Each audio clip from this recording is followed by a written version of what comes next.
할렐루야. 하나님의 은혜가 이 시간 우리들 모두에게 임하기를 주님의 이름으로 축원합니다.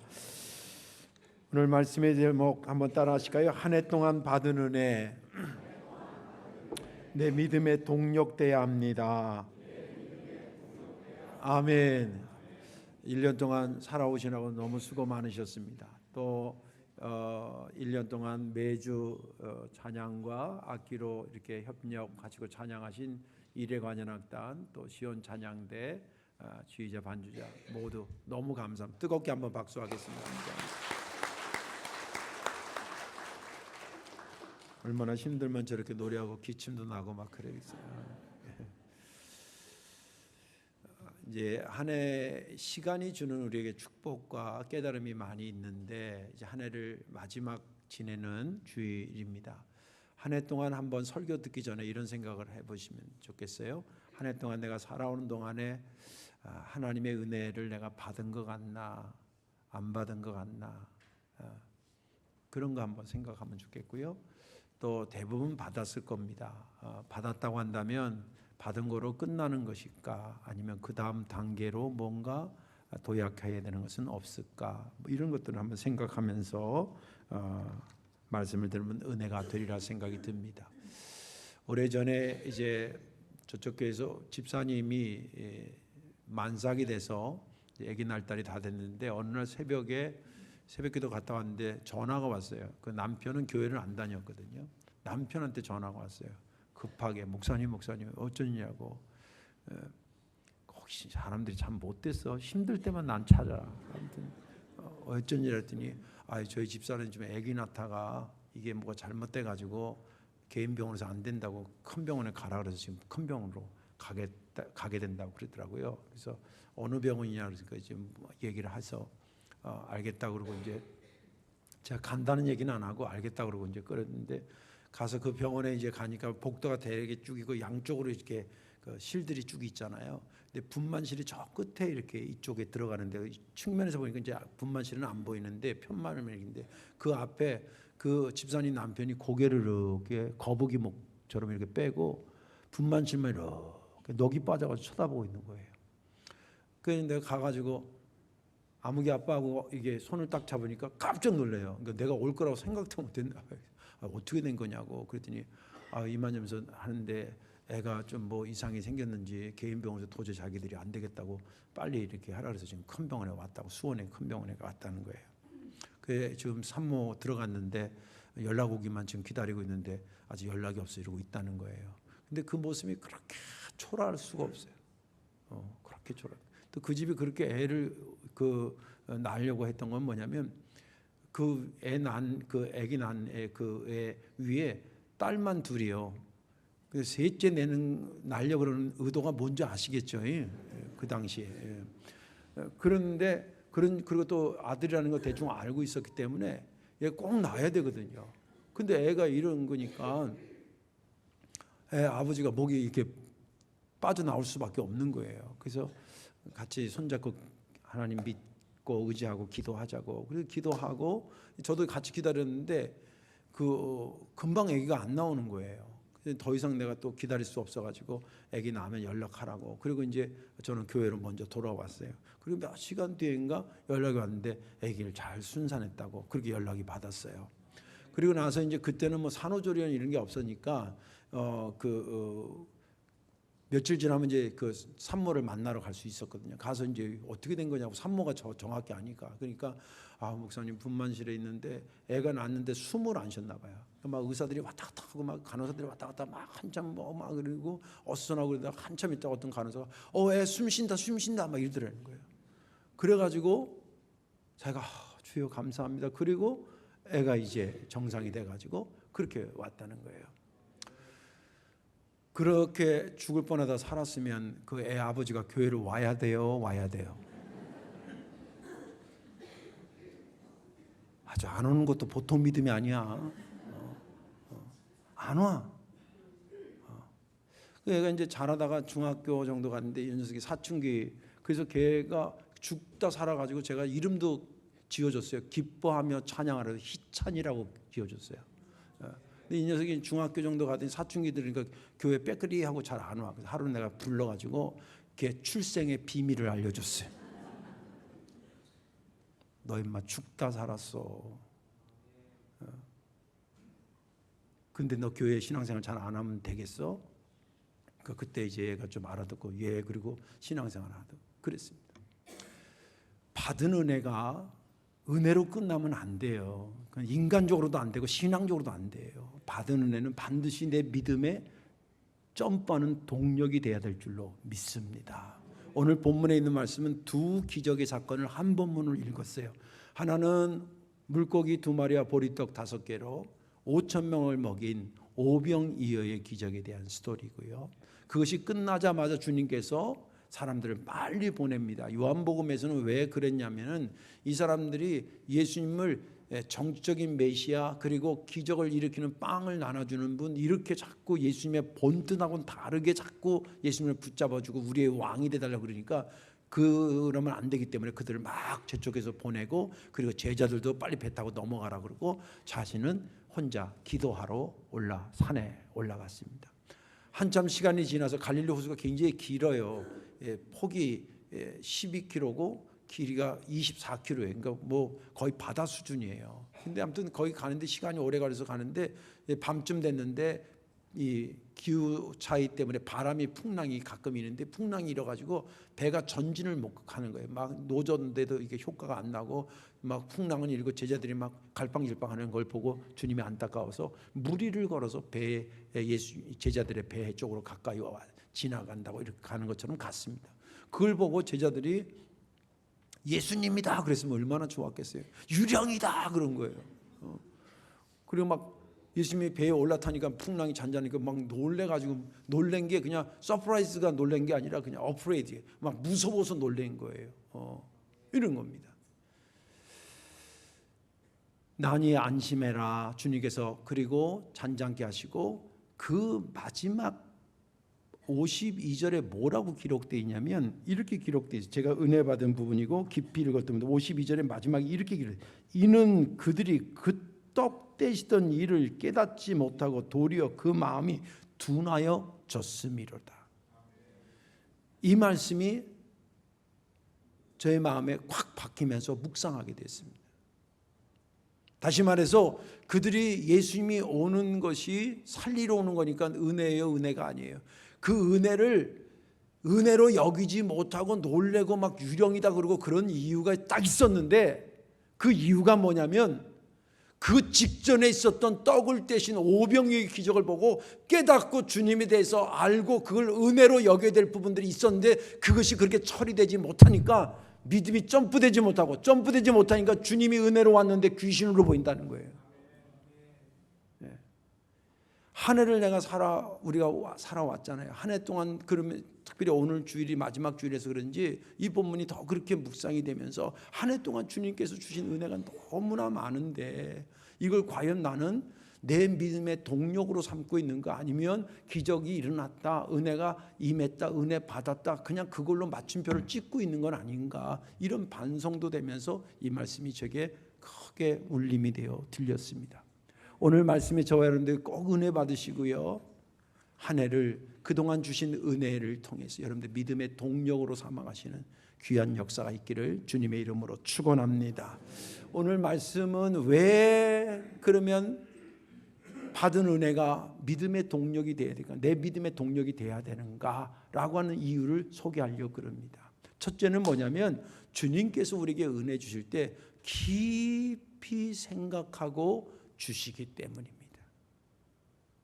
여러분들 한번 생각해보세요. 내가 받은 은혜도 한번 생각해보세요. 우리 가정에 임한 은혜도 생각해보세요. 우리 교회에 주신 은혜도 생각해보세요. 우리 나라에 준 은혜를 생각할 때 하나님께서 그런 엄청난 은혜를 주실 때 생각하고 깊이 생각하고 주시겠어요? 생각 없이 주시겠어요? 한번 생각해보세요. 일반적으로 반드시 깊은 생각을 가지고 주시기 우리가 인지적으로도 그렇게 인지하지만 성경이 그걸 또 정확히 얘기하고 있어요. 예레미야 31장 20절에 이렇게 기록되어 있습니다.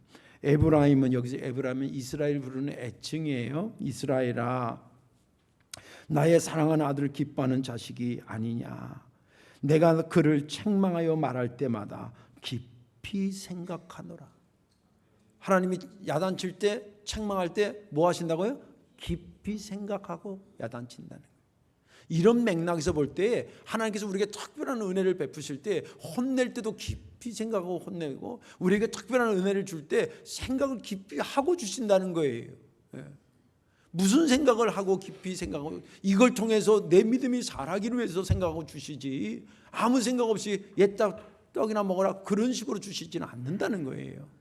오병이어의 기적, 오늘 그 기적도 한번 보세요. 그때 깨달았어야 될 것이 있었는데, 그때 점프해야 될 것이 있었는데 그들이 놓친 것이 무엇인지, 주님은 또 어떤 의도로 깊은 생각을 하고 오병이어의 기적을 일으켰는지 한번 살펴보자는 거예요. 거긴 두 가지 것을 너희들이 좀 알았으면 하는 마음 가지고 오병이어의 기적을 일으킨 거예요. 단순히 배고프니까 밥 먹어라, 빵 먹어라 이런 차원에서 주는 게, 동정적인 차원에서 구제적인 차원에서 주는 게 아니라는 거예요. 그 첫째는 뭐냐면 너희가 나를 누구라고 아는지를 좀 알아야 된다.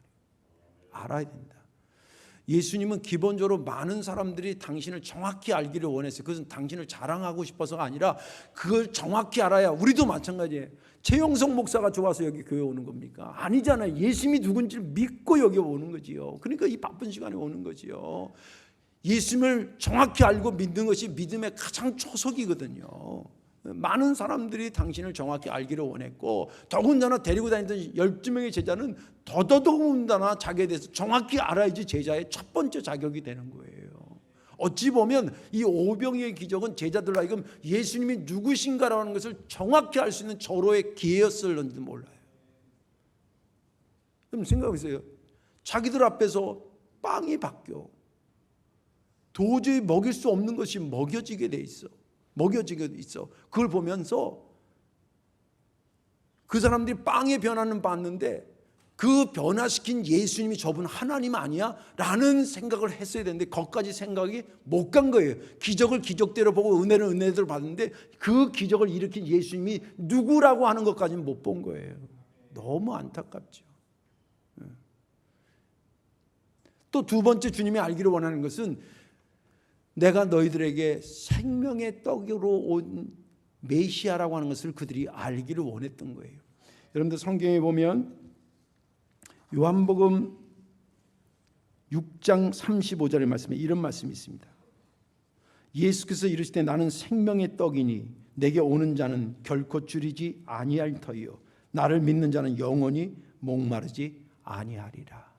이 말씀을 언제 한 거냐면 그 오병이어의 기적 끝나고 다음 날이 됐는데 사람들이 또 막 예수님을 막 찾아온 거예요. 근데 그 사람들이 이렇게 표정을 보고 주님 마음을 안에서 쭉 보는데, 이 사람들이 정말 영생의 말씀을 듣고 싶어 오는 게 아니라 어제 빵을 기적으로 만들어주는데 오늘도 빵을 좀 기적으로 해서 육신의 배를 채워주실 그분으로 찾아가지고 막 오는 거예요. 그걸 주님 보고 너무 마음이 안타까운 거예요.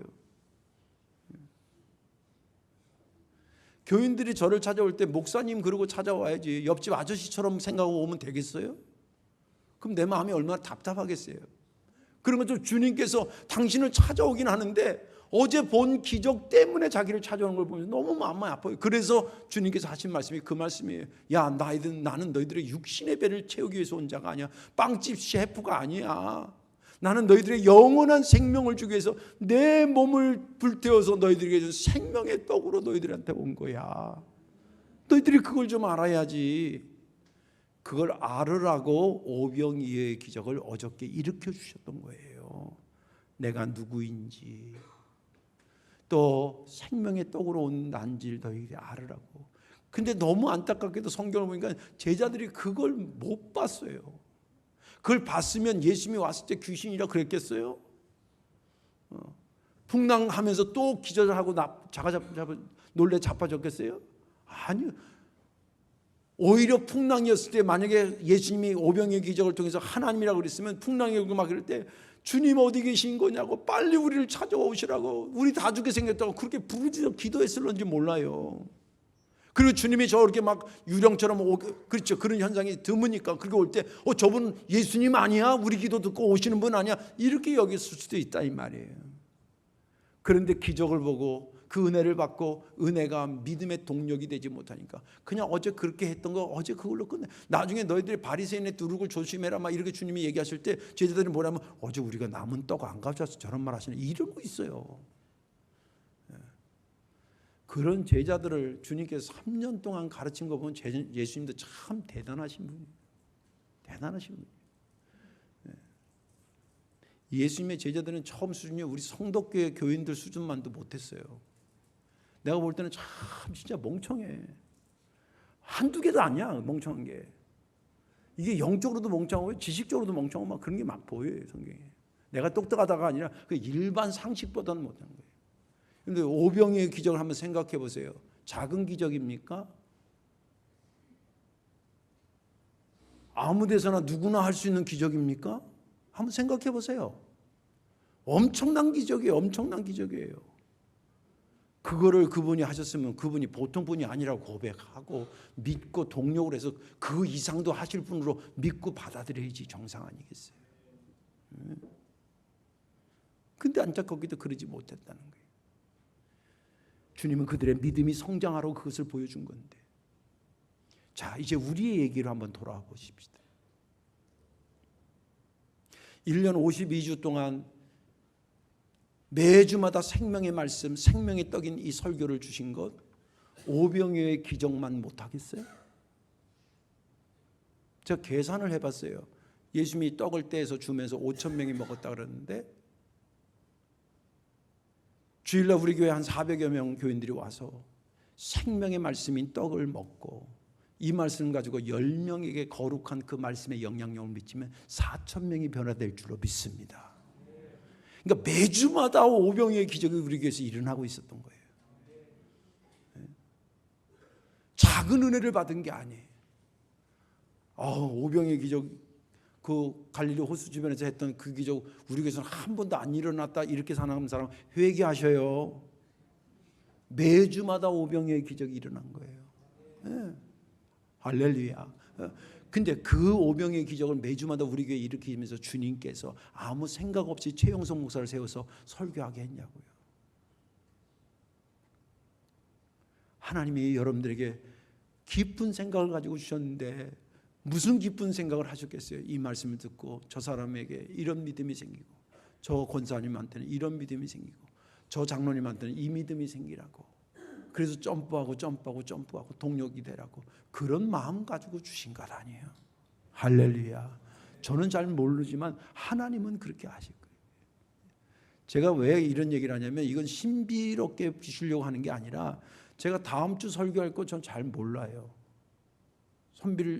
설교 준비를 게을리해서 그런 게 아니라 제 목회 스타일은 뭐냐면 반드시 여기는 최용석 목사가 하고 싶은 말을 하는 것이 아니라 하나님께서 하시는 말씀이 있을 거라는 믿음 가지고 여태까지 36, 7년을 목회해 왔어요.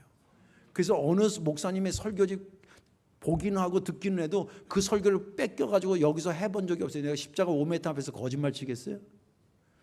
이 설교요, 세계에서 하나밖에 없는 설교예요. 잘하든 못하든 간에.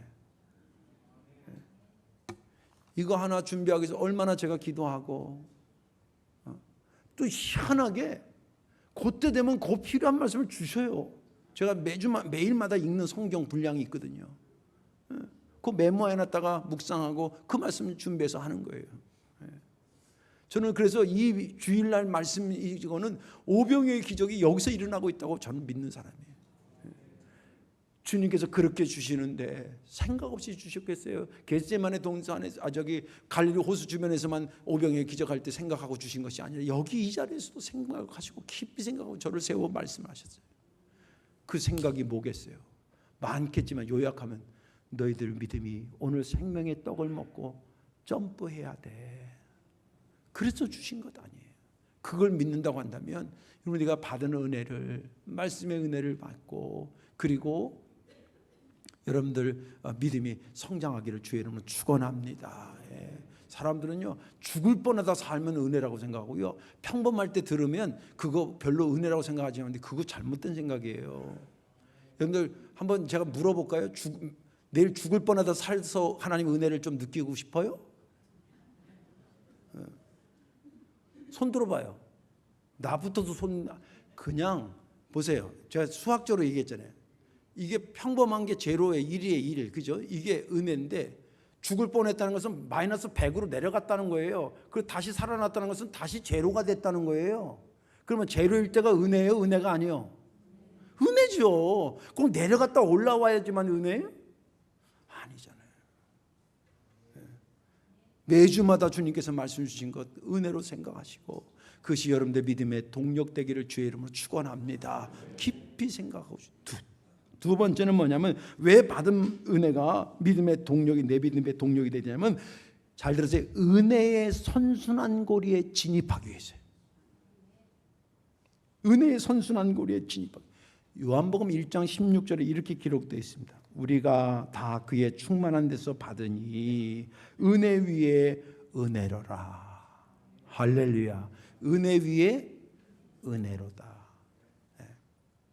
이 말씀을 묵상하면 주님이 우리에게 주신 은혜의 특성이 담겨져 있어요. 그 특성은 뭐냐? 간단히 얘기하면 이런 거예요.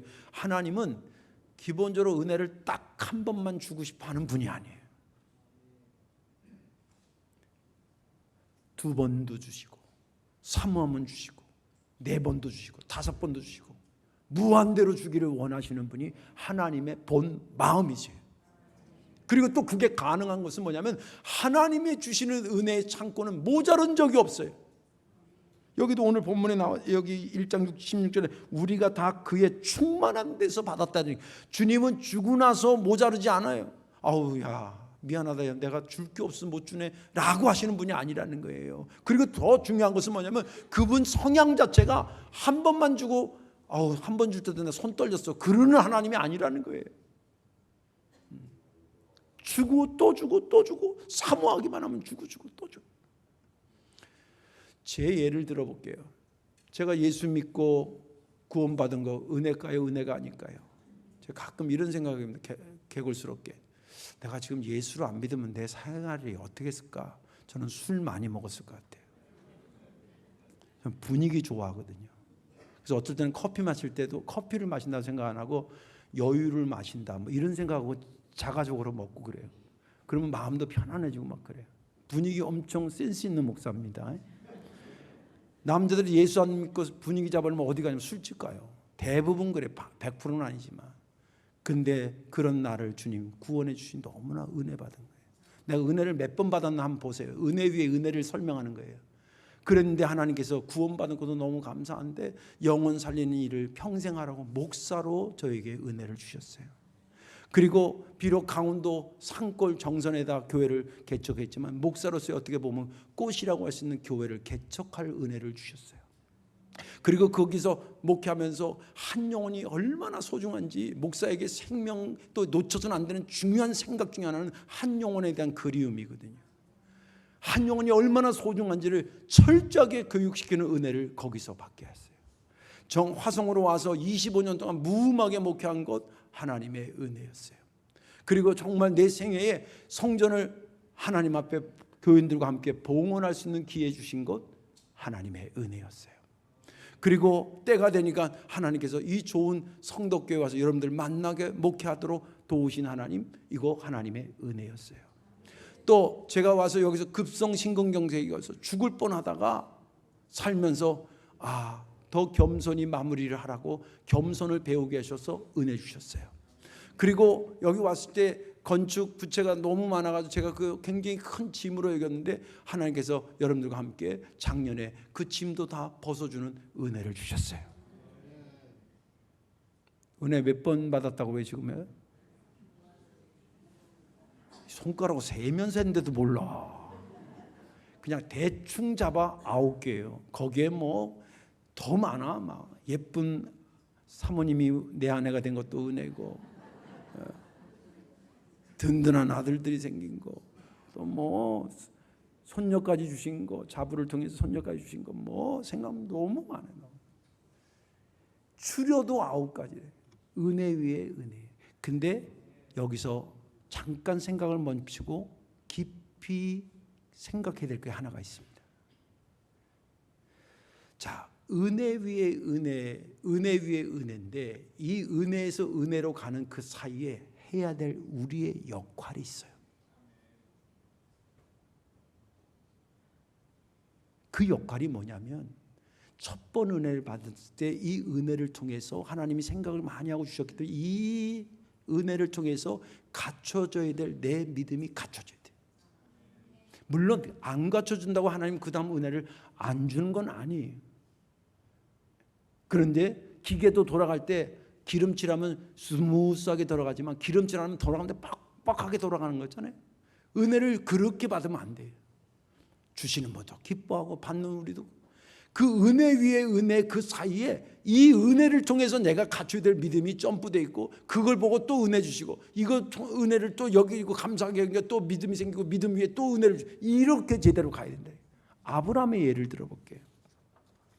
아브라함이 갈대아 우르 있을 때 하나님께서 찾아왔어요. 너무 감격스러운 거예요. 세상에 나 같은 것이 하나님, 나 같은 것 중에 하나님 찾아와서. 근데 내용이 뭐냐면 야 갈대아 우르를 떠나라. 이게 보통 힘든 일이 아니에요. 그래도 나를 찾아오신 주님의 은혜에 감사해서 내가 믿음으로 순종해야지. 그리고 어디로 갈지 모르지만 믿음으로 일단 보따리 싸가지고 나갔어요. 그 믿음을 보니까 하나님께서 어디에 길바닥에서 객사하게 만들지 않고 가나안 땅에 약속의 땅에 들어가게 축복하셨어요. 은혜 주셨어요. 할렐루야.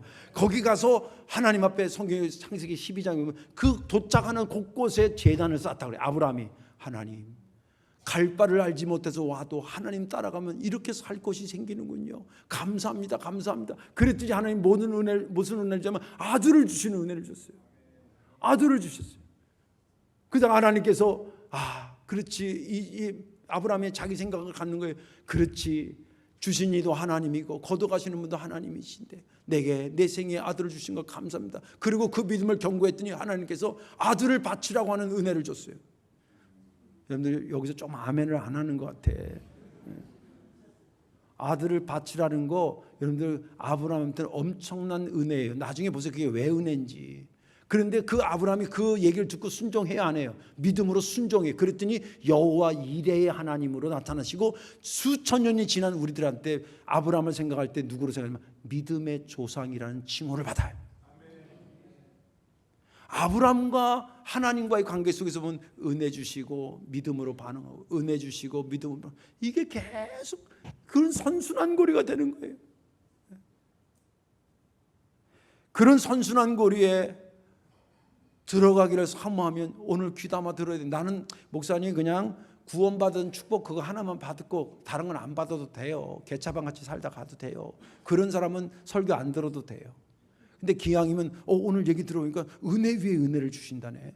나도 그런 축복을 좀 받고 목회도 하고 싶고 그런 축복을 받고 신앙생활 한다는 사람은 귀담아 들으셔야 돼요.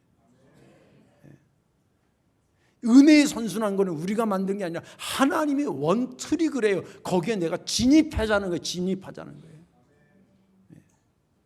여러분들 하나님이 주신 은혜에 감사하시고요. 내 믿음을 점프하시잖아요.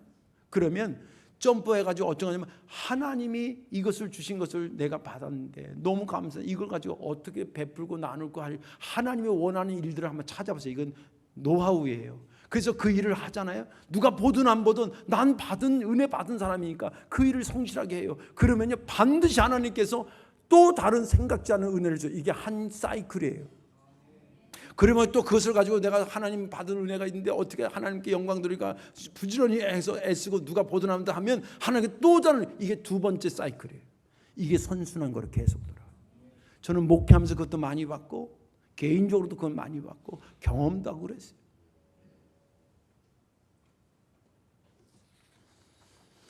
은혜의 선순환 고리에 들어가시기를 주의 이름으로 축원합니다. 이제 말씀을 정리하겠습니다. 우리가 통상 하루를 살아도 은혜라고 그러는데 1년의 마지막 주를 맞는 우리들에게는 이 날이 축복의 날이요 은혜의 날이 아닐 수가 없습니다. 오늘까지 베풀어 주신 은혜를 주님께서 옛다 하나 떡이나 먹어라 이렇게 주신 은혜가 아니라 깊이 생각하고 우리에게 주셨다는데 그 깊은 생각이 뭐냐? 네 은혜, 이 은혜 받고 네 믿음 자라야 돼. 점프해야 돼. 더 높아져야 돼. 더 넓어져야 돼. 더 깊어져야 돼. 그래서 주신 거니까 내 받은 은혜를 받았다로 끝내지 말고 어떡하지 내 믿음의 동력으로 삼아야 되겠다. 그리고 그렇게 하는 것이 하나님의 은혜의 선순환 고리에 진입하는 것이다 라는 확신을 가지시고 받은 은혜를 다시 한번 생각하면서 여러분들이 그 믿음의 동력으로 삼아가셔서 내년도가 새로운 믿음의 필드가 활짝 열리는 그런 역사가 있기를 주님의 이름으로 축원합니다. 기도하겠습니다. 자비하신 아버지 하나님, 오늘 말씀을 통해서 사실은 제자들에게 안타까워하는 말씀이기도 했지만 돌이켜보니 우리들 스스로도 많이 생각해야 될 그런 말씀이라는 생각을 가지며 깨닫고 회개합니다.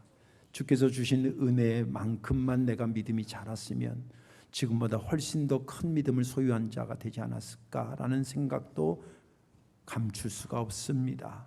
지금이라도 올해가 가기 전까지 그동안 주셨던 은혜를 통해 나는 무슨 믿음의 동력을 얻었는가 생각하고 얻어야 될 믿음의 분량을 소화해내고 정복해 나가는 우리 모두가 되게 하여 주옵소서. 우리 주 예수님의 이름으로 감사하며 기도하옵나이다. 아멘.